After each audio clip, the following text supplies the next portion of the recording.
영업을 하는 담당자는 거래선에서 수금이 약속 날짜에 들어오지 않으면 스트레스를 심하게 받는다. 영업을 하시는 분들 계시지 않습니까? 이제 우리는 영업을 하다 보면, 그죠? 아침에 보면 영업 대책회의를 많이 하죠. 우리가 보면 이제 거래선 나가기 전에 대책회의를 하지 않습니까? 근데 그런 걸 할 때 보면 나오는 얘기가 보면 미수채권 얘기가 나오는 거죠. 미수채권이 수금이 안 되는 경우 같은 경우죠. 그래서 보면 한 2달 정도 수금이 이제 보면 늦어지는 경우가 있죠. 물론 이제 보면 몇 번 방문했지만 수금이 안 되는 경우죠. 근데 그러다 보면 회사에서는 어떻습니까? 자체 우리가 보면 여신관리 시스템도 있고 외부에서, 그죠? 우리가 외부에서 사용하는 비용을 지불하고 사용하는 그런 여신관리 시스템이 있지 않습니까? 그 시스템에서 어떻게 되는 건 보통 회사들이 락이 걸려버려요. 더 이상 매출을 못하게 막아버리는 거죠. 그 다음에 보면 여신 한도가 초과됐다고 보면 이제 보면 알람 기능이 있지 않습니까? 그게 이제 발생이 되는 경우죠.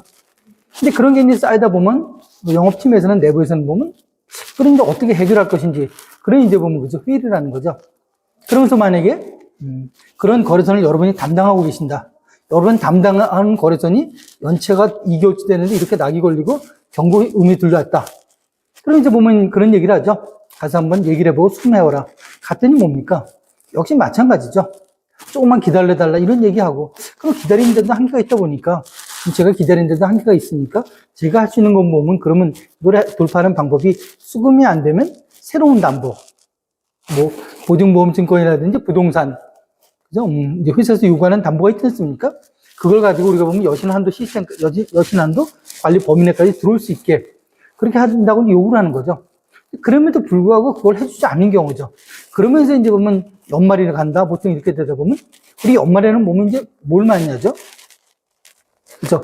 개인의 이제 역량평가를 하지 않습니까? 그 역량평가를 하는데 그 중에서도 보면 영업이다 보니까 아무래도 보면 이제 매출에 대해서 그죠? 매출을 기본 대비 보면 서로 간에 이제 약속을 하지 않습니까? 어느 정도 할 것인지 또 수금을 어떻게 해왔는지 또 부실은 어떻게 됐는지 어느 정도 발생된지 내부적으로 그죠? 우리 지침 목표가 있죠. 관리 목표. 그거에 따라서 관리를 하게 되는데 이런 경우는 어떻게 되냐? 그래서 제 생각엔 개인 의견이죠. 그죠? 물론 여러 가지 상황이 발생될 수 있지만 이런 경우는 있지 않습니까? 서로 간에 이제 보면 거래 정비 단계로 들어가는 게 저는 맞다고 봐요. 이런 거래선들은 보면 경험칙상 보면은 굉장히 어려워져요. 이게 뭐 2달이 3달 되고요. 그렇다고 보면 또 매출을 안 해줄 수도 없고 이런 이제 정에 이끌려서 보면 매출하는 경우가 있을 수 있지 않습니까? 그러다 보면 매출이 몸에 쌓이고 거의 부실이죠. 그죠? 미수금 자체가 쌓이다 보면 이게 또 어려워지는 경우가 있거든요.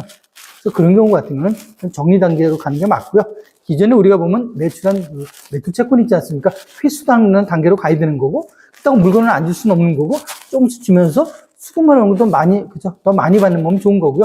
장기적으로 볼 때는 이런 거래선들은 보면 여러분하고 그죠? 여러분이 끌고 가기에는 뭐죠? 여러분의 역량을 벗어날 수가 있고요. 이게 만약에 어떤 문제가 생기다 보면 더 우리가 보면 여기서 들어가다 보면 헤어나지 못하는 경우가 생겨요.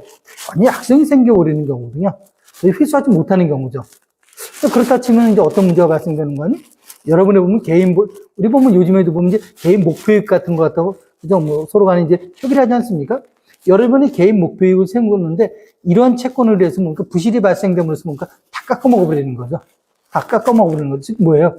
1년 동안 여러분이 노력했던 것 자체가 여러분이 어떤 성과를 갖다 우리가 보면 어때요? 뭐 인센티브도 받으셔야 되는 거죠. 그죠? 열심히 하셨잖아요. 그죠? 이런 것도 바꿔야 되는데 이걸 못 받게 하면 못 받을 수도 있고요. 문제는 보면 이걸로 인해서 뭐예요? 그죠? 여러분의 역량 평가가 뭡니까? 굉장히 뭡니까? 여러분의 가치를 제대로 인정받지 못할 수도 있다는 거 보니까 못할 수도 있거든요. 그래서 이런 경우는 뭡니까? 계속 연체가 되면서 새로운 담보가 들어오지 않고 문제다 그러면 이런 거래선들은 여러분이 묶어서 이제 보면 정리해야 된다. 이런 단계로 간다는 게 맞다고 생각하고 있습니다.